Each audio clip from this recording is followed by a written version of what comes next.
کم نہ سمجھو، استغفار بڑی عظمت ہے۔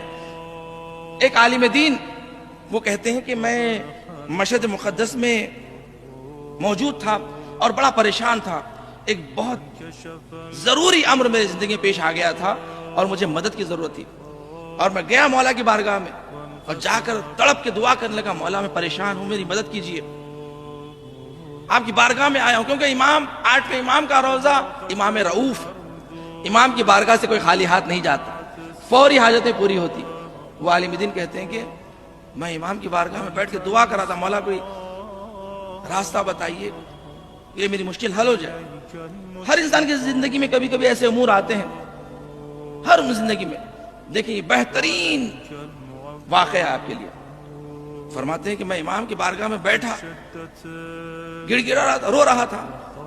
وہ عالم دین ایرانی تھے، انہوں نے کہا کہ میرے بازو کے ایک ہندوستانی طالب علم موجود تھا، اس نے مجھے بار بار یوں دیکھا، دیکھ کر کہا کہ آپ وہی ہیں جو ٹی وی پہ آ کر نماز استغفار کے بارے میں آپ ذکر کر رہے تھے، نماز استغفار کا فائدہ، آپ وہی ہیں؟ تو انہوں نے کہا کہ ہاں وہ میں ہی ہوں۔ انہوں نے کہا کہ کچھ دن پہلے ہی ٹی وی کے اوپر ان کا لائیو پروگرام تھا، اس میں انہوں نے نماز استغفار کے فوائد بتائے تھے اور روایت بتائی تھی کہ جو پیغمبر سے روایت آئی ہے، اس روایت کو انہوں نے بتایا تھا، اس کے کتنے فائدے بتائے تھے۔ تو جوان نے کہا کہ جب سے آپ نے نماز استغفار کے بارے میں کہا ہے، میں یعنی میری اہلیہ، میرے بچے سب کے سب نماز استغفار کے پابند ہو گئے، روز آنا پڑتے ہیں۔ اس کے صدقے میں مجھے گھر مل گیا ہے یہاں پر، اور یہاں پر میں کاروبار بھی کر رہا ہوں، پڑھ بھی رہا ہوں، اور اللہ نے مجھے اتنی برکت دی ہے۔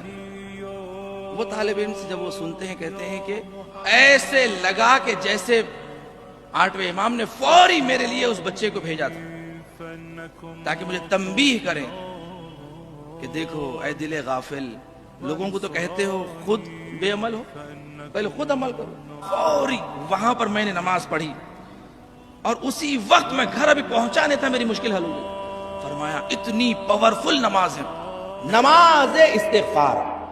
پیغمبر نے فرمایا نماز استغفار کا طریقہ بتایا۔ ایک جوان آیا، رسول اللہ پریشان ہوں، کاروبار میں ترقی نہیں ہو رہی ہے، برکت نہیں ہو رہی ہے، کیا کروں؟ پیغمبر نے فرمایا جا کر 2 رکعت نماز استغفار پڑھ، اور نماز استغفار کا طریقہ بتایا کہ 2 رکعت نماز استغفار پڑھتا ہوں قربت اللہ کی نیت سے۔